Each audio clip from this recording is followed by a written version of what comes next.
إن المنافقين يخادعون الله وهو خادعهم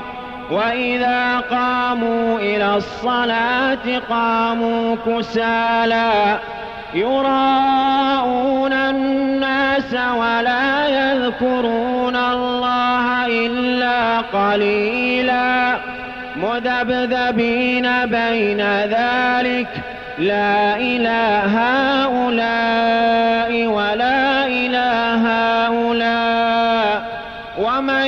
يضلل الله فلن تجد له سبيلا يا أيها الذين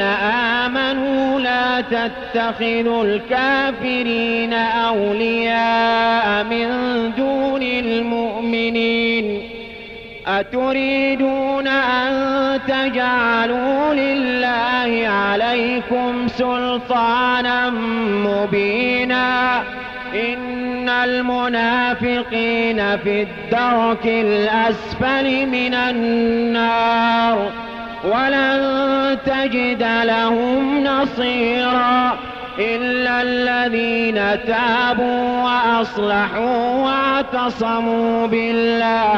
واعتصموا بالله وأخلصوا دينهم لله فأولئك مع المؤمنين وسوف يؤتي الله المؤمنين أجرا عظيما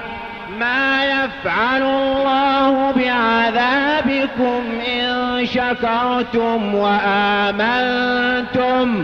وكان الله شاكرا عليما.